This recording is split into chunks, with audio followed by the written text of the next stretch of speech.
Farm 7 विवाद पर सपा प्रतिनिधि मंडल ने डीएम से की मुलाकात। जल्द बुलाई जाएगी सर्वदलीय बैठक। मुरादाबाद जिले में मतदाता सूची से नाम काटे जाने से जुड़े फार्म 7 प्रकरण को लेकर समाजवादी पार्टी का एक प्रतिनिधि मंडल जिला अधिकारी मुरादाबाद अनुज सिंह से मिला और ज्ञापन सौंपकर मामले में हस्तक्षेप की मांग की। प्रतिनिधि मंडल ने फार्म 7 के माध्यम से नाम हटाने की प्रक्रिया में पारदर्शिता और सख्ती सुनिश्चित करने की अपील की। कांट विधानसभा से विधायक व पूर्व मंत्री कमाल अख्तर ने कहा कि पार्टी ने प्रशासन के समक्ष फार्म 7 से संबंधित शिकायतें और आशंकाएं विस्तार से रखी हैं। उन्होंने कहा कि जिला अधिकारी ने प्रतिनिधि मंडल को आश्वासन दिया है कि इस मुद्दे पर जल्द ही राजनीतिक दलों की बैठक बुलाई जाएगी और मामले को गंभीरता से लेते हुए आवश्यक कार्रवाई की जाएगी।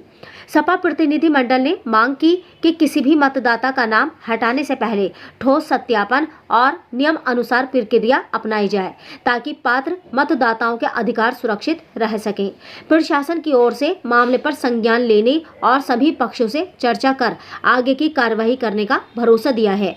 तो वहीं कमाल अख्तर पूर्व मंत्री विधायक कांट विधानसभा ने दी जानकारी। मीडिया का अधिकारियों से आसम खान की रिपोर्ट। ज्ञापन दिया है, किन मांगों को लेकर के ज्ञापन दिया है? समाजवादी पार्टी के सभी विधायक, पूर्व सांसद, पूर्व विधायक और जो महानगर अध्यक्ष और जिला अध्यक्ष का एक डेलीगेशन आज जिला अधिकारी महोदय से मिला है और इसलिए मिला है कि एसआईआर की जो प्रक्रिया चल रही है पूरे उत्तर प्रदेश के अंदर, जिस तरह पूरे उत्तर प्रदेश के अंदर एक विशेष वर्ग खासतौर से मुस्लिम वोट को काटने के लिए झूठी फॉर्म 7 भर के दिए जा रहे हैं। फॉर्म 7 भी वो, जबकि उसका नियम ये है कि अगर मुझे किसी का वोट कटवाना है तो मैं उसको फॉर्म को अपने ही नाम से दूंगा और मैं केवल बीएलए के लिए 30 है और अगर मुझे देना है तो एक आदमी के लिए दे सकता हूं। लेकिन एक आदमी द्वारा 150, 200 लोगों पर जिनकी मैपिंग हो चुकी है ऑलरेडी एसआईआर के अंदर, जो ड्राफ्ट रोल आया था उस ड्राफ्ट रोल के अंदर उनके नाम हैं और नाम होने के बावजूद फिर से उनके खिलाफ आपत्ति फॉर्म 7 दिया जा रहा है।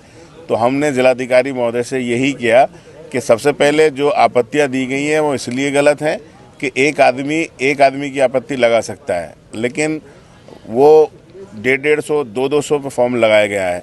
फिर दूसरा ये है कि जब एसआईआर की प्रक्रिया चल रही है और मैपिंग हो गई है और उनसे सारे प्रूफ लेने के बाद अब उन्हें मैपिंग कर दी गई है तो फिर गलत कैसे फॉर्म 7 कैसे भरा जा रहा है। लेकिन हमें जिलाधिकारी महोदय ने पूरा आश्वासन दिया है कि उसकी निष्पक्ष जांच होगी और उससे पहले सभी दलों की बैठक बिठाएगी और इसी एसआईआर की प्रक्रिया को लेकर हम लोग जिलाधिकारी महोदय से डेलीगेशन मिलने आया था। यदि फॉर्म 7 में आपको ऐसा लग रहा है कि वोट कट रहा है उससे?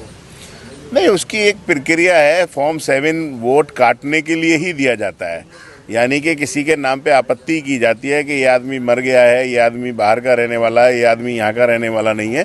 फॉर्म 7 इसीलिए है। फॉर्म 7 भरने का नियम ये है कि मुझे अगर आपके नाम पे आपत्ति है तो मैं आपके नाम से भरूंगा और अपना नाम, अपना बिगिन नंबर, अपना फ़ोन नंबर सब उस पर डालूंगा। कई जगह ऐसा भी हो रहा है कि वो आदमी वहाँ का रहने ही वाला नहीं है लेकिन फिर भी आपत्ति लगा रहा है, उस गाँव का रहने वाला नहीं है तब भी आपत्ति लगा रहा है। तो ये सारी जो इतनी आपत्तियां थी हम लोगों ने जिलाधिकारी महोदय को, क्योंकि वो ज़िले के अधिकारी हैं और उन्हीं के अंडर में पूरी एसआईआर प्रक्रिया चल रही है, उन्हें अवगत कराया कि किसी भी ऐसे आदमी का जो हमारे जनपद का रहने वाला, हमारी विधानसभा क्षेत्र का रहने वाला, उसका वोट किसी भी राजनीतिक भावना से प्रेरित होकर नहीं काटा जाना चाहिए। अगर आपके ज्ञापन पे कार्रवाई नहीं होती तो आगे की क्या तैयारी? नहीं, हम लोग के यही है कि डेलीगेशन समाजवादी पार्टी का आगे निर्वाचन आयोग से मिलेगा। निर्वाचन आयोग भी अगर यदि नहीं सुनेगा तो अदालत जाएगा, सुप्रीम कोर्ट जाएंगे, हाई कोर्ट जाएंगे। जहाँ तक अगर कुछ गलत होता है तो उसके लिए समाजवादी पार्टी सड़क से लेके सदन तक, सदन से लेके अदालत तक दरवाजा खटखटाने का काम करेगी। 2027 में भी इस चुनाव में असर देखने को मिलेगा इसका? नहीं, असर ये तो एक प्रक्रिया है, सतत प्रक्रिया है जो चल रही है।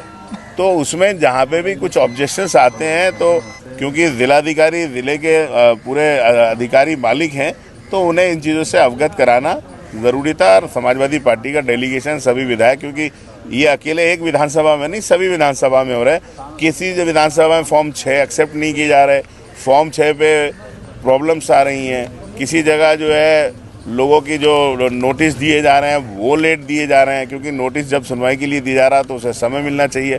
तो ये सारी समस्याओं को लेकर जिलाधिकारी महोदय से समाजवादी पार्टी का एक प्रतिनिधिमंडल मिला था।